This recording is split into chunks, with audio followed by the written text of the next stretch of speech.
is Robert Indiana. He was a famous pop artist.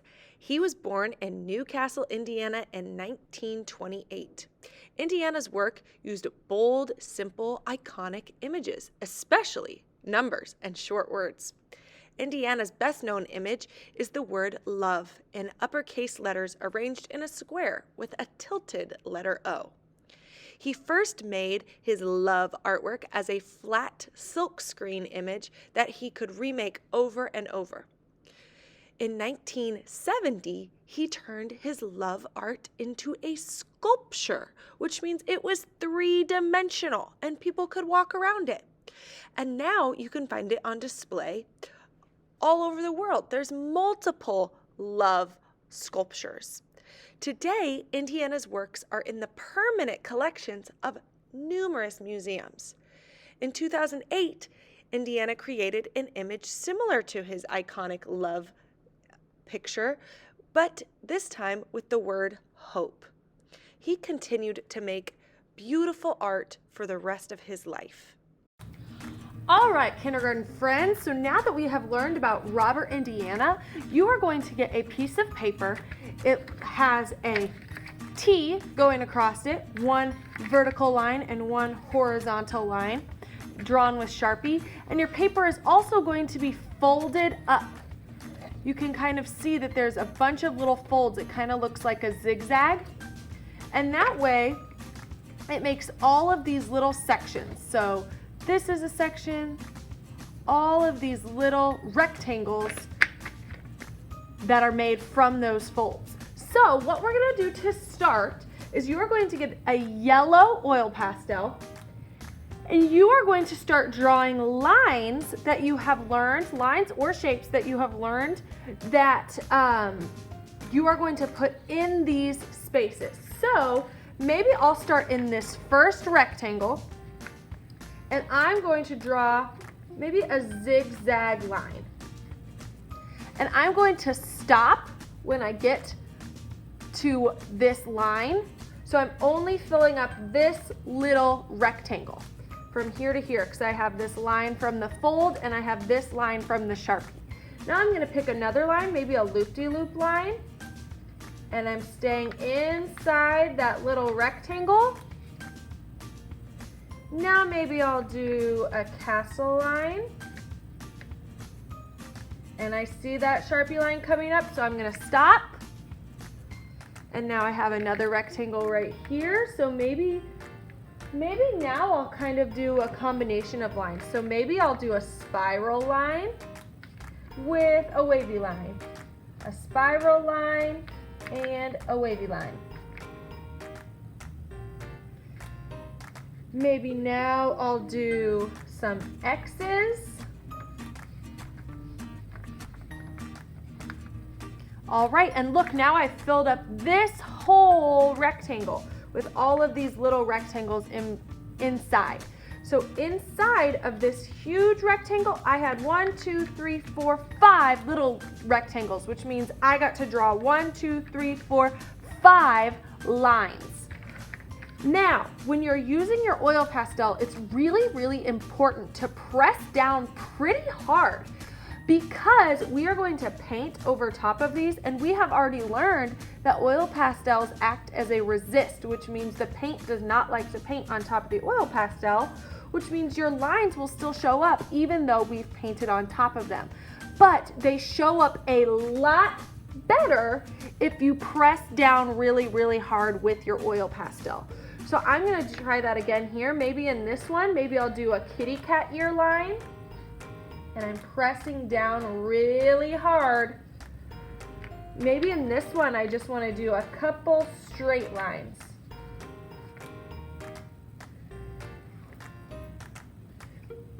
And you can even do shapes. So maybe I'll just do some squares in this little rectangle. And I think maybe I want to do a zigzag line and then an X. A zigzag line and then an X. So you can combine different lines. So like this one I did swirl and a wavy, swirl and a wavy. This one I did zigzag X, zigzag X. Maybe this one I'll do X, O, X, O. X circle, right? Maybe in this one, I'll do diagonal lines and squares. Diagonal lines and squares. But remember, don't go past the fold line and don't go over the Sharpie line. So I'm staying in these little rectangles that are already made for me. Now maybe I just want a whole line of circles. I'm still making sure to press really hard. I mean, I'm the teacher and my fingers are kind of hurting from how hard I am pressing. So make sure you're pressing pretty hard.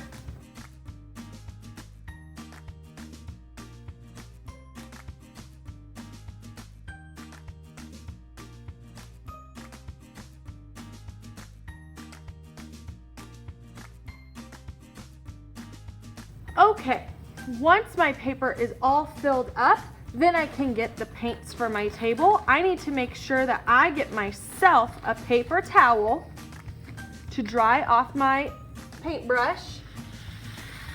I'll get my paints for my table and a water bowl for my table and a paintbrush for myself. So there's lots of different paints on this tray. There's lots of different colors. You can pick 4. You can pick 4 colors because there's 4 big rectangles on your paper, right? Now I know there was a lot of little rectangles, but right now we're gonna look at just these 4 big ones that are sectioned off by these 2 lines. So 1, 2, 3, 4. So I can pick 4 colors. So I think maybe I'll do this blue, this orange, this green. Am I gonna use yellow? Why can I not use yellow? Because I drew with yellow, that's right. And if I paint over it with yellow, then I won't be able to see my yellow line. So I'm gonna pick a different color. I think I'm gonna use these 4 colors, this turquoise, purple, green, and orange. So I'm gonna push that up there so you can see while I'm painting. Remember,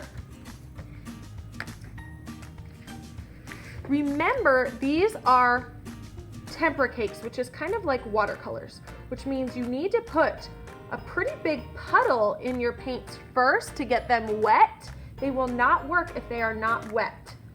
And I'm going to stir that up.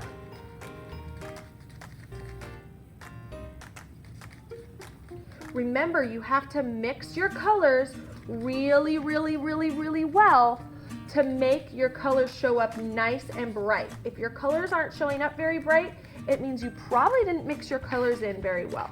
So I'm gonna start by painting this first rectangle.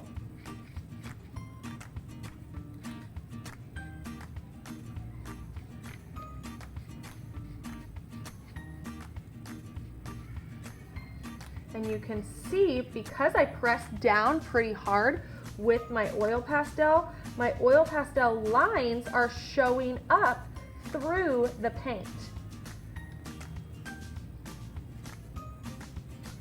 I'm going to make sure to paint all the way to those black lines and fill in that space completely. I'm making sure to go back and see if I missed any spots.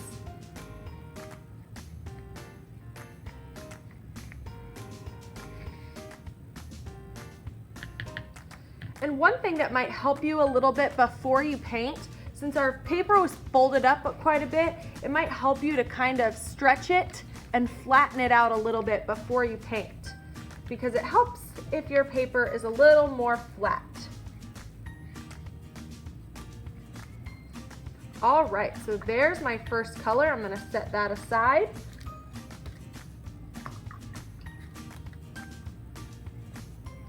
Let's look at what it looks like if I don't blend my color in very well.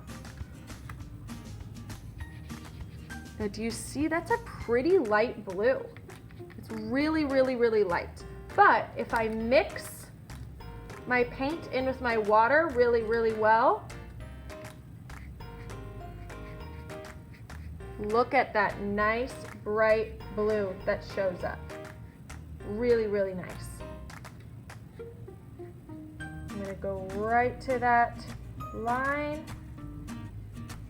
I kind of like to paint right next to the line first, and then fill it in. I don't want to scrub too hard with my paintbrush. If I'm scrubbing my paintbrush on my paper really, really hard, it's gonna rub off my oil pastel lines and then we won't be able to see them. So I'm painting pretty nicely and lightly. That looks really nice.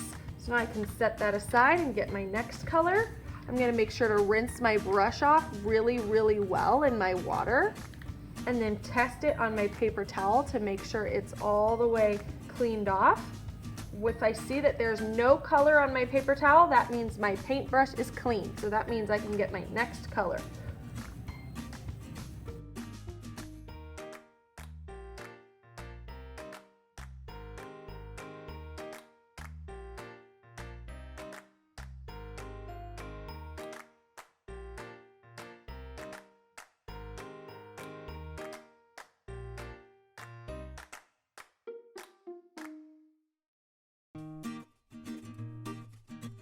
Sometimes if you feel like you press down really hard with your oil pastels, but still your lines aren't showing up very well, it might mean that you have too much paint. It might mean that you need a little bit more water mixed in with your paint. So if you feel like you're still covering up your lines a little too much, try adding a little more water to your paint. All right, my friends, so that's day one of our project. Please make sure to press down really hard with your oil pastel. Stay inside those little tiny rectangles when you're drawing your lines. Then make sure to pick 4 different colors for your paints and stay in those big rectangles when you are painting your paints. Once you're all finished, you can carefully carry this over to the drying rack.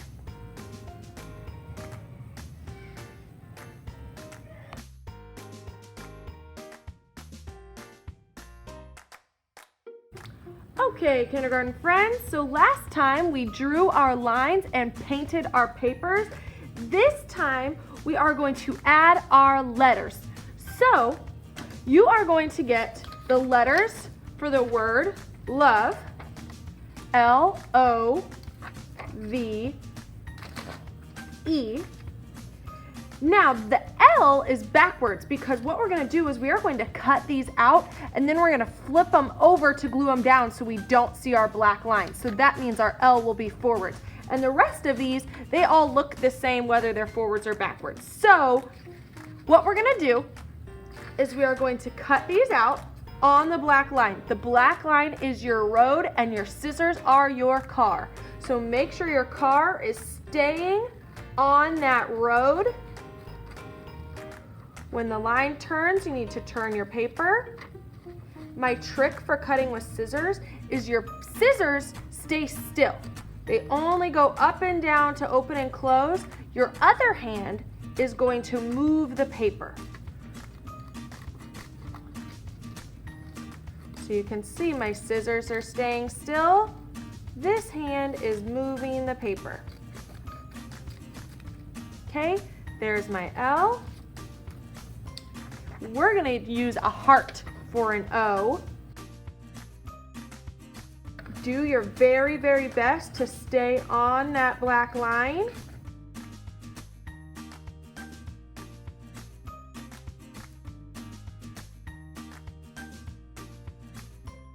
The E is the trickiest one to cut out.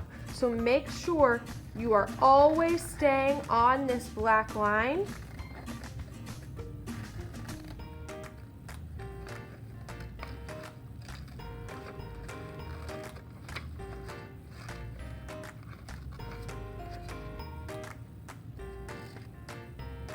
There's a lot of turns.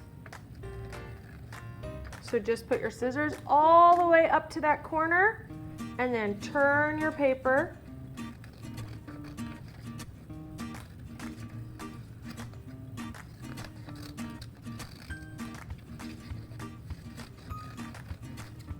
All right, so now it's time to glue these down.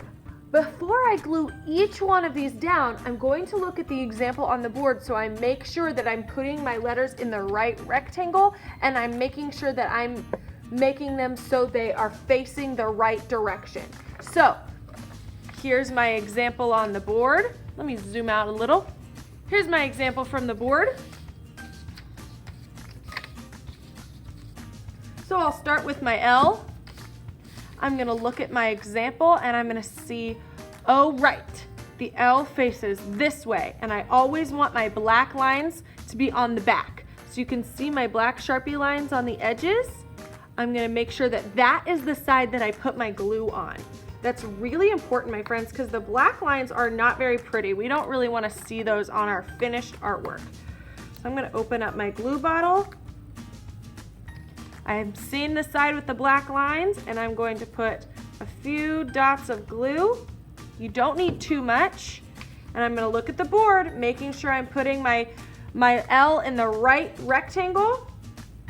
Now it just happens that both of these rectangles are green. That was just an accident. I didn't mean for that to happen. Maybe your first rectangle is gonna be orange or pink or whatever other color. So make sure that even if your first rectangle is a different color, here, we can do this. There. So now my first rectangle is orange, but this is still the first one, so I'm gonna make sure to put my L in that first rectangle. I'm gonna put it right in the middle. I'm gonna press it down pretty well. Again, making sure it's facing the right direction.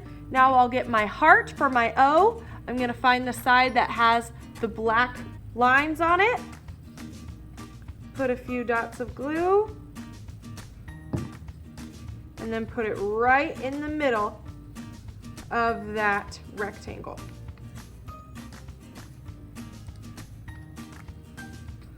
Now it's time for my V. I'm gonna find my side with my black lines. I'm going to look at the example on the board. Which rectangle does my V need to go into? Looks like it's this one.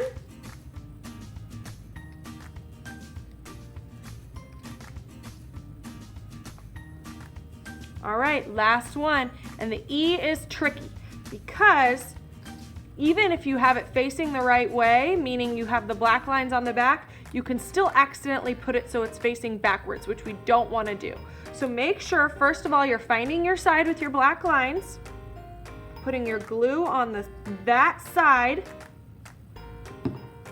Then I'm going to make sure to look at the example on the board and make sure that my E is facing the same direction. So you can see my E is going that way on both mine and the example on the board. If it's facing this way, I already know that that's not right because that is not the same way that it's facing on the example on the board. So I'm gonna flip it around, put it right in the middle. Now all of them are on there. So now I'm just gonna go back and press them in to make sure they're stuck down really well. If you see that a piece is sticking up, you can just put a little more glue underneath. And there you go. There is my finished Robert Indiana love artwork.